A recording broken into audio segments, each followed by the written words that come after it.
Big Dummy! You know that! Hello!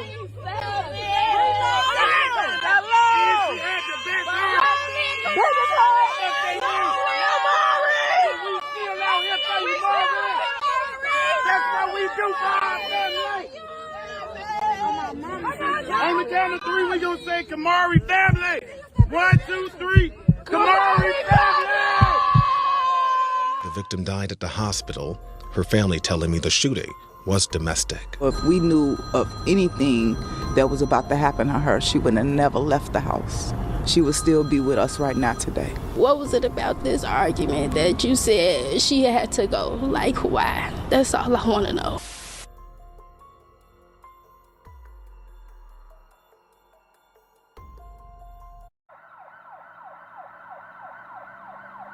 "30-year-old Kamari McMillan, affectionately known as Mari to her friends and family, was a vibrant, loving, and outgoing woman whose personality was as big as it was beautiful.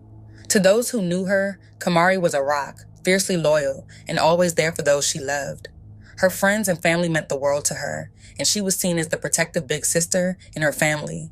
Her friends often spoke of how her light shone so brightly, radiating a genuine warmth that was impossible to ignore. Kamari shared an especially close bond with her mother, who was more than just a parent. They were best friends. It's a video, Mom. It's a video, it's not a picture. That's weird. That's what I said to you.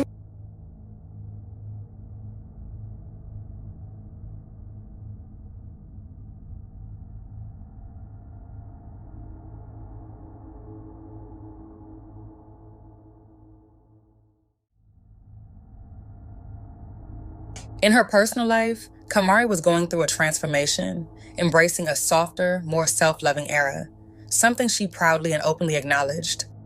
My soft girl era, I'm trying to have a soft life. That means I'm not arguing with nobody. I just want to relax. I just want to travel, raise my kids, have a good time, do no drama. I'm a mother. One day you're going to be the best thing someone ever took a chance on. I see it in you. The way you love, the way you hustle. That evening, as was often the case, Kamari headed to a family member's house for a dinner gathering. As she always did, she hugged and kissed everyone goodbye before leaving. Little did anyone know that farewell would be the last time they would see or speak to her. Just before 10 p.m. on March 18th, Chicago police responded to reports of a shooting at the 69th Street station in the greater Grand Crossing neighborhood on the south side of the city. Upon arrival, they were met with a chaotic scene. An unresponsive adult female was found lying on the platform fighting for her life. The victim was identified as 30-year-old Kamari McMillan, who was rushed to the University of Chicago Medical Center, where she was sadly pronounced dead after succumbing to a gunshot wound to the neck.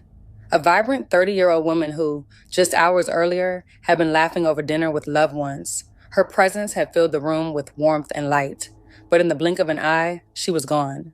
Kamari's death marked the first homicide on the entire Chicago Transit Authority system in 2025. News of the shooting traveled quickly, reaching Kamari's family within hours. The phone calls, the disbelief, the desperate scramble for answers, all of it unfolded in a blur. Just the night before, they had kissed her goodbye. Now they were being plunged into an unfathomable nightmare. According to surveillance footage and witness accounts, Kamari confronted her on and off girlfriend, 28-year-old Tiara Lee Roberts, as soon as they came face to face. What began as a heated exchange of words rapidly intensified. Witnesses later recalled seeing the two women standing chest to chest as their argument grew more aggressive. Security cameras captured approximately 9.5 minutes of this charged confrontation.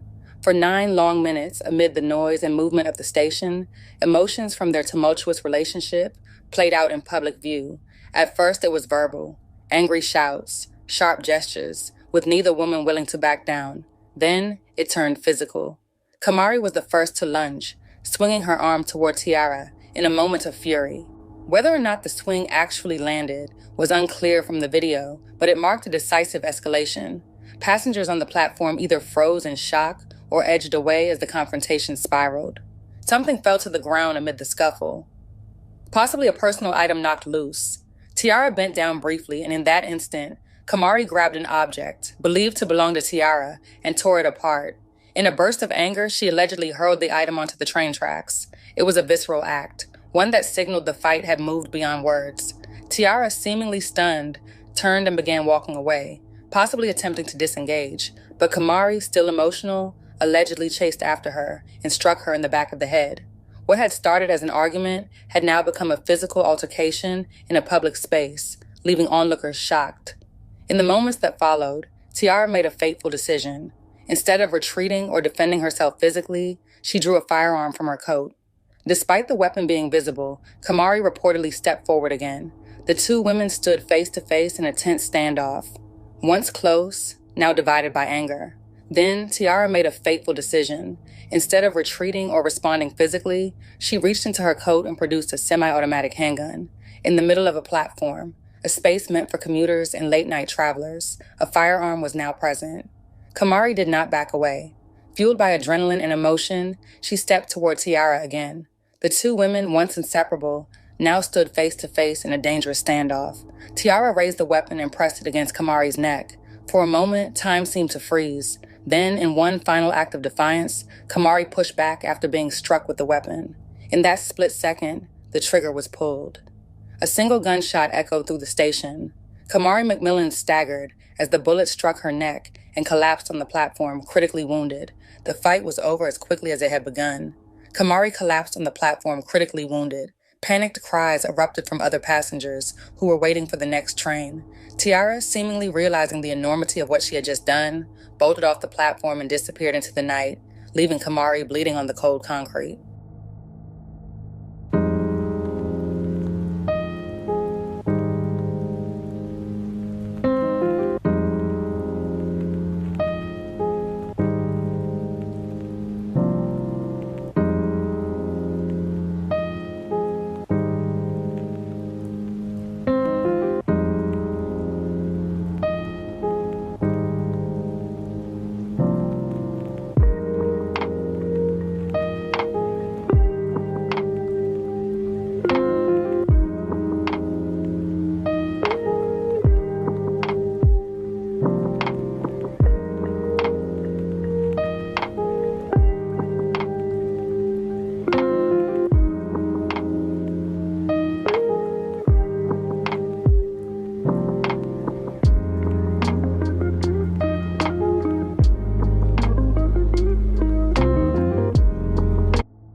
Whether by coincidence or intention, Kamari encountered Tiara on that platform, and whatever emotions were lingering from earlier in the evening suddenly boiled over.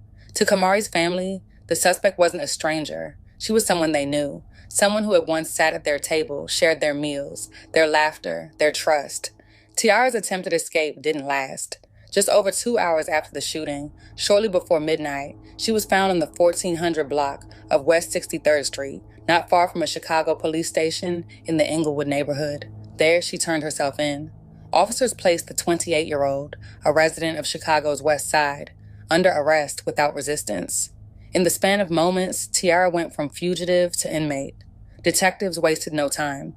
They began gathering evidence and interviewing Tiara, with the security footage from the train station providing an undeniable visual record of the tragedy. 2 days after the shooting, she was formally charged with 2 felony counts of first-degree murder in Kamari's death, a standard legal approach in Illinois when multiple theories of the same homicide are pursued. This is a heavy loss for the family of Kamari McMillan. They tell me this was a domestic shooting that happened right after she left family dinner on her way home when an argument turned deadly at a CTA station. Mari was like, that was my protector. We were just with her, so it's even, I'm sorry. In mere moments, a family gathering. It's something we do every week. Led to a family. And then she left, and that was it. We waking up to bells. Left with shattered hearts. And I'm mad. She was supposed to be at home in bed somewhere. But Kamari McMillan never made it. Getting a person with a gun at the red line on 6-9. Police say just after 9:45 last night, the 30-year-old got into a fight with another woman on a CTA red line platform at the 69th Street stop. That's when investigators say that woman pulled out a gun and shot McMillan in the neck. The victim died at the hospital.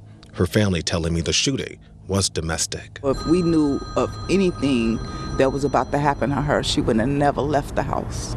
She would still be with us right now today. What was it about this argument that you said she had to go? Like, why? That's all I want to know. Tiara appeared before a Cook County judge for a detention hearing. Dressed in a jail-issued jumpsuit, she stood in silence as prosecutors outlined the events of that terrible night. For the first time, the public heard the details of the confrontation that had unfolded on the Red Line platform. What makes this case so haunting is the speed at which an argument turned fatal. Had there not been a firearm, the dispute, however heated, might have ended in raised voices, hurt feelings, and bruised emotions. Instead, it ended in irreversible loss. The presence of a gun transformed a moment of rage into a moment of irreversible violence, a scenario that plays out far too often across the country. Studies show that in domestic or interpersonal conflicts, the presence of a firearm increases the risk of homicide by an alarming 500%. As of late March 2025, Tiara Lee Roberts remains in custody at Cook County Jail, awaiting trial. Through her attorney, she has pleaded not guilty, asserting that she never intended to kill Kamari, a woman she once loved. The legal process ahead will determine what justice looks like in this case, but for Kamari's family, justice will never mean restoration. No verdict, no sentence, no public apology can bring her back. Kamari's memory will live on in the hearts of those who knew her, and her story stands as a sobering reminder of the urgent need to address the intersection of personal conflict and gun violence in America. Rest in peace, Kamari McMillan. We love you, Mari! We love you, girl! Forever, Mari! We love you, girl! Forever, Mari! We love you! Forever, Mari! You hear me? Long live Mari!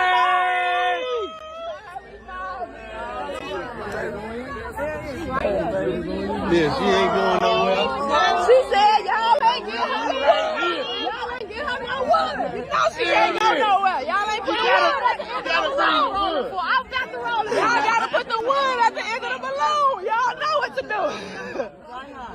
My fucking sister, dog. It ain't even supposed to be long.